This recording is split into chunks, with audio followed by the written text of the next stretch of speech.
May 17, 1847. A ship appeared out of the fog on the St. Lawrence River. It had left Liverpool 40 days earlier with 241 passengers. By the time it reached the quarantine island of Grosse Île, 9 of those passengers were already dead. 84 more were burning with fever.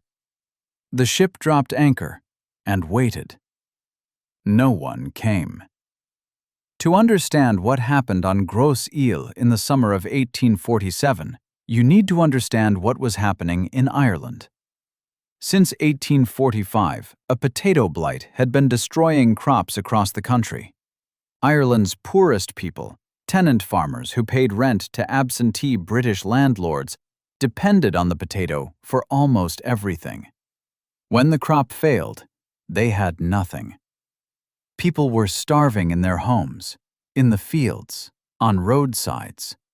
And while they starved, British ships continued to export grain from Irish ports. The food was there, it simply wasn't for the Irish. By 1847, the year that would become known in Irish history simply as Black 47, over 1 million people had already died. Another 1 million had decided they had no choice but to leave. The ships they boarded became known as coffin ships. The name was not a metaphor. Passage brokers sold tickets to desperate families with promises that were almost never kept.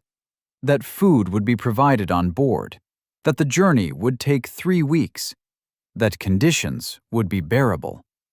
None of this was true. The ships were cargo vessels, timber ships that had just delivered wood to Britain and were sailing back to Canada empty. Filling them with Irish emigrants was simply good business. There were no regulations about how many people could be loaded aboard, no requirements for food, no medical inspections before departure. Families who had survived years of starvation were packed into dark, airless holds with hundreds of strangers. The crossing took an average of 45 days. Some ships took over 60. In those conditions, in those holds, typhus spread. Typhus travels by lice, and on a ship packed with malnourished, unwashed, exhausted people sleeping inches apart, lice were everywhere. The fever came fast, delirium, rash across the chest and arms, then death, usually within 2 weeks of infection. Ship logs from 1847 record the same entry over and over. Buried at sea. Bodies were wrapped in canvas and dropped overboard. On some ships, so many crew members died that the passengers had to sail the vessel themselves. The Virginius left Liverpool in May with 476 passengers. By the time it reached Grosse Ile, 158 people had died on board. The captain was dying. Both officers were already dead. Dr. Douglas, the medical superintendent at Grosse Ile, wrote in his official report, "The few that were able to come on deck were ghastly yellow-looking specters, unshaven and hollow-cheeked. Without exception, the worst-looking passengers I have ever seen."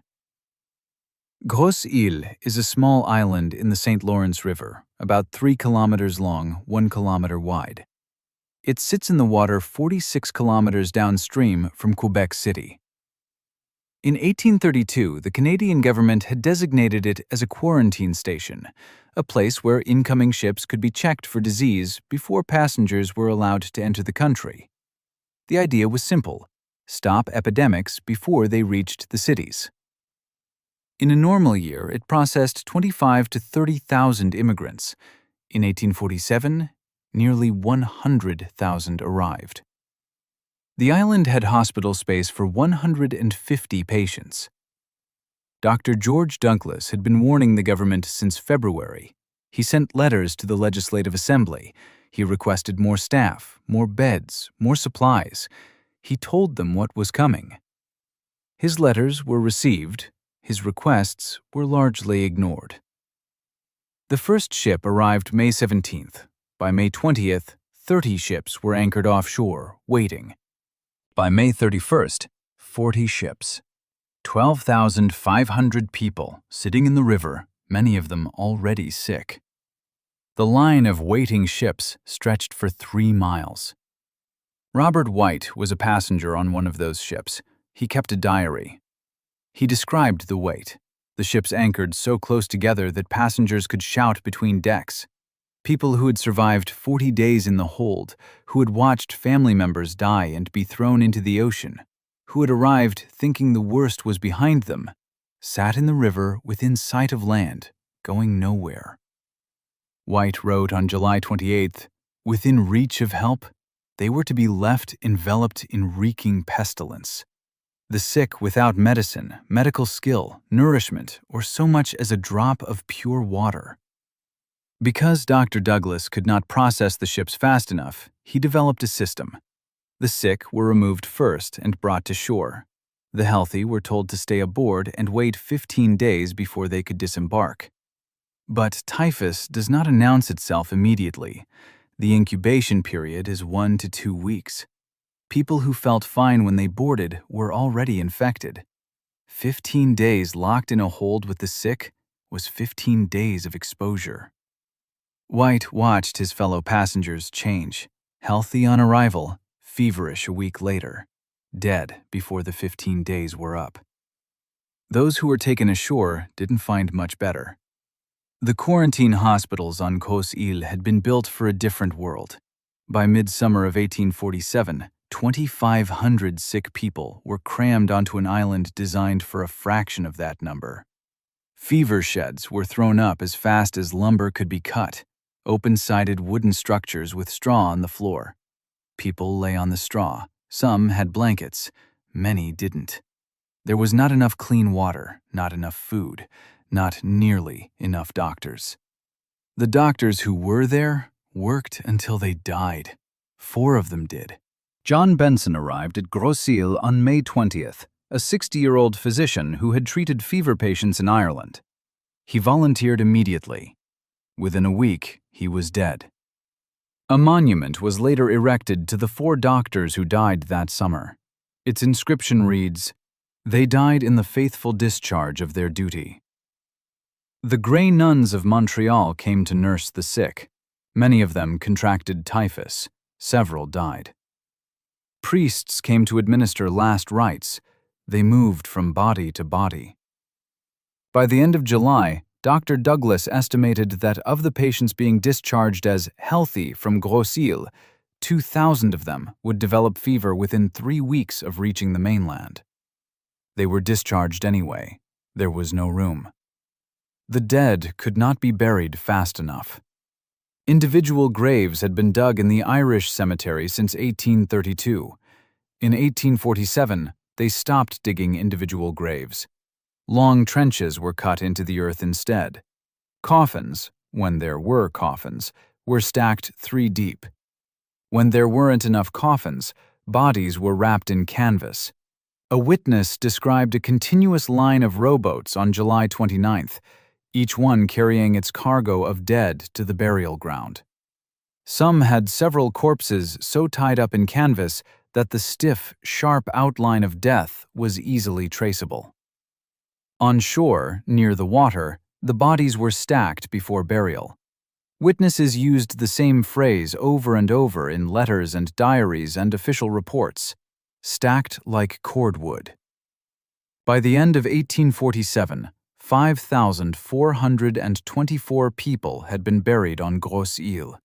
Another 5,000 had been buried at sea before their ships ever reached the island. The one ship, the Agnes, had arrived with 427 passengers. Only 150 survived the quarantine period. Grosse Île failed to contain the epidemic. It was never really designed to. The sick and the secretly sick poured into Quebec City, into Montreal, into Toronto. Montreal built its own fever sheds at a place called Windmill Point. Conditions were the same: overcrowded, undersupplied, overwhelmed. Between 3,000 and 6,000 people died there. Their graves were forgotten. In 1859, workers digging foundations for the Victoria Bridge found them, 6,000 bodies beneath the ground of what had become a city street. The workers, many of them Irish themselves, raised money for a monument. It still stands. It is called the Black Rock. Its inscription reads, "To preserve from desecration the remains of 6,000 immigrants who died of ship fever, AD 1847. In Toronto, more than 38,000 Irish arrived in the summer of 1847. The city's entire population at the time was 20,000. Fever sheds went up at the edge of the city. The Bishop of Toronto, Michael Power, spent his days visiting the sick. He contracted typhus in September. He was dead by October. The Celtic cross on Grosse Île stands 15 meters tall. It was built in 1909 by Irish immigrants who had made it, or whose parents had made it, through the fever, and the ships, and the island. Its inscription is in Irish. In English it reads, "Children of the Gael died in their thousands on this island, having fled from the laws of foreign tyrants and an artificial famine in the years 1847 and 1848. God's blessing on them." The word artificial was chosen deliberately. The famine that drove 1 million people onto coffin ships was not simply a natural disaster. The potato blight was real, but the death toll was shaped by policy, by a colonial administration that continued to export food from a starving country, by landlords who evicted tenants who could not pay rent during a famine, by a government that was slow to act and quicker to protect property than people. Dr. Douglas had warned them in February. He knew what was coming. The ships arrived in May. The official death toll from the summer of 1847, at sea, on the island, in the cities along the St. Lawrence, was over 20,000 people. Some historians believe the true number was higher. Grosse Île is a National Historic Site now. You can take a ferry there in summer, walk the paths between the old quarantine buildings, stand at the edge of the meadow on the western end of the island, where the ground rises and falls in long, regular ridges. The ridges are mass graves.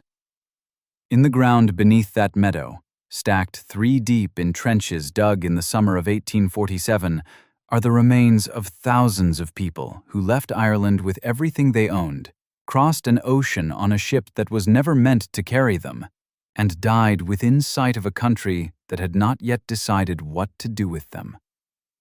They have no individual markers. Most have no names recorded anywhere.